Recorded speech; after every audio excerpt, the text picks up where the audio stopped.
எப்போவுமே நம்ம சொல்ல ஒரு விஷயம் தான், ஆன்லைனில் மணி மேக் பண்ணிங்கன்னா டெக்ஸே இல்லைங்க அப்படின்னு சொன்ன நமக்கு ஸ்ரீலங்காவில் புதுசாக ஒரு ஆப்போண்ட் வச்சுருக்காங்க.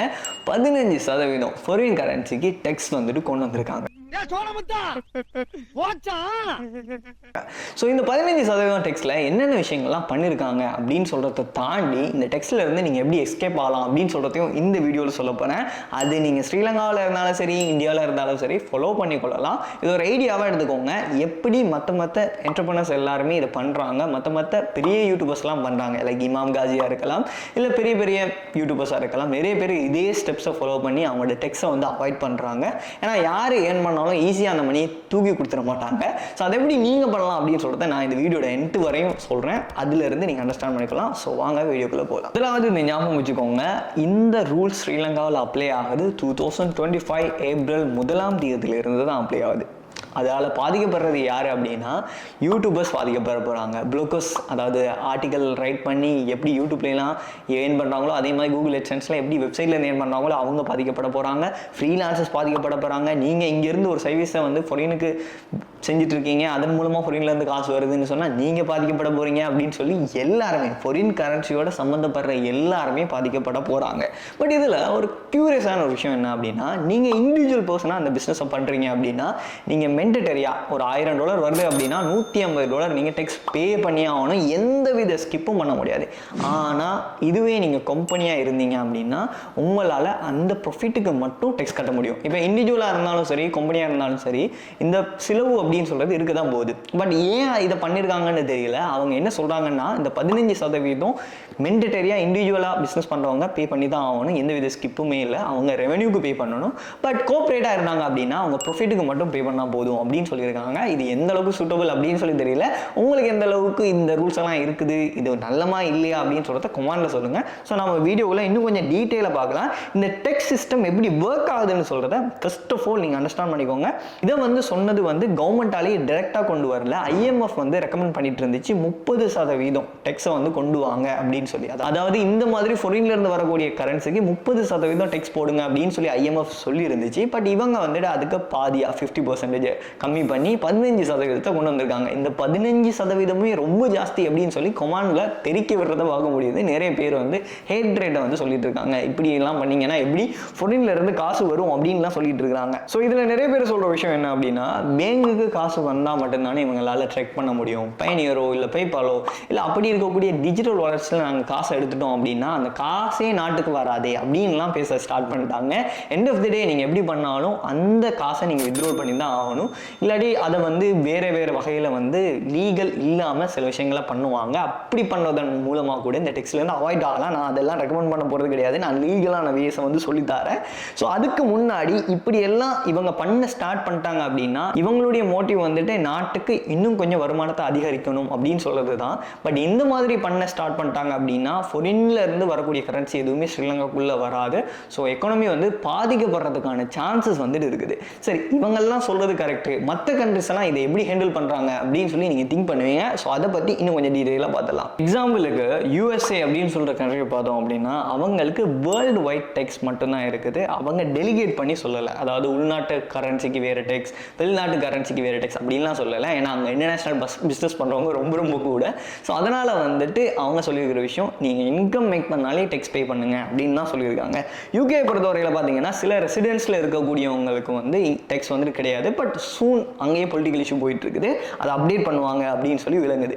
ஜெர்மனியை பார்த்தீங்க அப்படின்னா ஜெர்மனியில் 14% ஆரம்பித்து 42% வரையும் வந்து டெக்ஸ் ரேஷியோஸ் வந்துட்டு இருக்குது.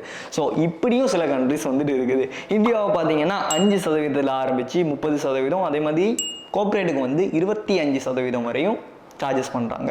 ஒரு கோஆப்ரேட்டுக்கு அப்படின்னு சொன்னால் 25% சார்ஜ் பண்ணிட்டு இருக்காங்க. இதே இது இண்டிவிஜுவல் அப்படின்னு சொன்னால் 5% ஆரம்பித்து 30% வரையும் சார்ஜ் பண்ணுறாங்க. இது டிபெண்ட்ஸ், ஒவ்வொரு அமௌண்ட்டுக்கு ஏற்ற மாதிரி ஃப்ளக்சுவேட் ஆகிட்டே இருக்குது. ஸ்ரீலங்கா பொறுத்தவரையில் அவங்க அப்படிலாம் சொல்லலை. நீங்கள் ஏர்ன் பண்ணுற மணிக்கு வந்து 15% பே பண்ணிக்கோங்க. அது $100 இருந்தாலும் சரி, $1000 இருந்தாலும் சரி அப்படின்னு சொல்லி சொல்கிறாங்க. இதனால தான் நிறைய பிஸ்னஸ் பீப்புளெலாம் வந்துட்டு அது யூடியூபர்ஸ்லாம் வந்துட்டு எங்கே மூவ் ஆகுறாங்கன்னு பார்த்தீங்கன்னா துபாய்க்கு மூவ் ஆகுறாங்க. லீகலானு கேட்டால் அஃப்கோர்ஸ் லீகல். அது இவங்க எதனால் துபாய்க்கெல்லாம் மூவ் ஆகுறாங்க அப்படின்னா, இண்டிவிஜுவலாக நீங்கள் எவ்வளோ மணி மேக் பண்ணாலும் அதுக்கு டெக்ஸே கிடையாது, 0 டெக்ஸ். ஸோ இதனால தான் நிறைய யூடியூபர்ஸ் வந்துட்டு அவங்களுடைய பணத்தை வந்து துபாய்க்குள்ளே எடுக்கிறாங்க. அப்போ நீங்கள் அங்கே பணத்தை எடுத்துட்டீங்க அப்படின்னு சொன்னால் அது 0 டெக்ஸில் வந்துடும். அங்கேயே லைஃப் செட்டில் ஆகி அவங்க ஒர்க் பண்ண ஸ்டார்ட் பண்ணிடுறாங்க. நம்ம லைவ் எக்ஸாம்பிளில் பார்த்துடலாம். ஸோ அப்போ நீங்கள் திங்க் பண்ணலாம், துபாயில் வந்து கோஆபரேட்டுக்கு வந்து டெக்ஸ் இல்லையா அப்படின்னு சொல்லி திங்க் பண்ணிங்கன்னா, கோஆபரேட்டுக்கு வந்து டெக்ஸ் இருக்குது. 9%, 9% வந்து சார்ஜ் பண்ணுறாங்க.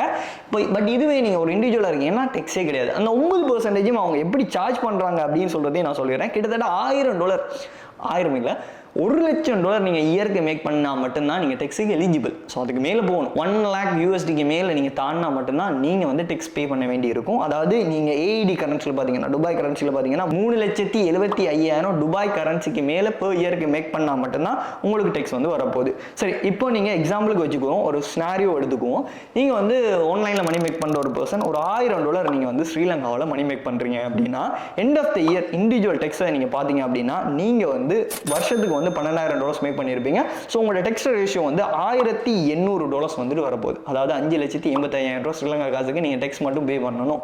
ஸோ இதே மாதிரி நீங்கள் எக்ஸாம்பிளுக்கு $2,000 ஏர்ன் பண்ணுறீங்க அப்படின்னா, நீங்கள் அதே மாதிரி 15% பே பண்ணணும். அதாவது ஒரு இயருக்கு பார்த்தீங்க அப்படின்னா $11,70,000 நீங்கள் டெக்ஸ் மட்டுமே பே பண்ணணும். அதாவது $3,600 வந்துட்டு நீங்கள் பேமெண்ட் பண்ண வேண்டி வரும். ஸோ இதனால் நீங்கள் துபாய்க்கு மூவ் ஆகுறீங்க அப்படின்னு சொன்னால், நீங்கள் எவ்வளோ ஏர்ன் பண்ணுறீங்களோ அந்த அவ்வளோ அமௌண்ட்டுமே உங்கள்கிட்ட தான் இருக்க போகுது. இவன் தோ நீங்கள் கார்பரேட் பிஸ்னஸில் இருந்தாலும் $1,00,000 ஏர்ன் பண்ணாட்டி உங்களுக்கு டெக்ஸ் இல்லை. ஸோ அப்போ நீங்கள் சேஃபர் ஜோனில் இருந்து பண்ணலாம் அப்படின்னு சொல்கிறது தான். ஸோ இதை நான் யூஸ் பண்ணணும் அப்படின்னு சொல்லலை. இதனால தான் நிறைய என்டர்பிரனர்ஸ் வந்துட்டு அமெரிக்காவில் இருக்கக்கூடியவங்க, இந்தியாவில் இருக்கக்கூடியவங்க துபாயில் ஷிஃப்ட் ஆகிறதுக்கு ரீசன், மேஜர் ரீசன் கேட்டிங்கன்னா இதுதான். துபாயில் சில ஃப்ரீ ஜோன் கம்பெனிஸ்லாம் இருக்குது. அந்த ஏரியாவில் நீங்கள் பிஸ்னஸ் பண்ணுறீங்க, அந்த ஏரியாவில் தான் உங்களோட பிஸ்னஸ் ரிஜிஸ்டர் ஆகிருக்குது அப்படின்னு சொன்னால், அந்த கம்பெனிக்கு கார்பரேட் டெக்ஸே இல்லாமல் கூட உங்களால் பிஸ்னஸ் பண்ண முடியும். ஸோ இப்படியெல்லாம் கூட இருக்குது. இந்த ரூல்ஸ் நல்லமா இல்லையான்னு தெரியல. பட் இது ஒர்க் ஆகும்னு சொன்னால் ஸ்ரீலங்காவுக்கு இது ரொம்ப நல்ல விஷயம். பட் இதை எந்த அளவுக்கு பாசிபிள் பண்ண போகிறாங்க அப்படின்னு சொல்லி தெரியல. ஏன்னா ரீசெண்டாக எக்கனாமிக் கிரைஸ் வரும்போதே இவங்க வந்து பேங்க் ரேட்ஸை வந்து கம்மி பண்ணி வச்சுருந்தாங்க. ஸோ அதனாலேயே இல்லீகலாக நிறைய பேர் வந்து டிரான்சாக்ஷன் பண்ணிட்டு இருந்தாங்க.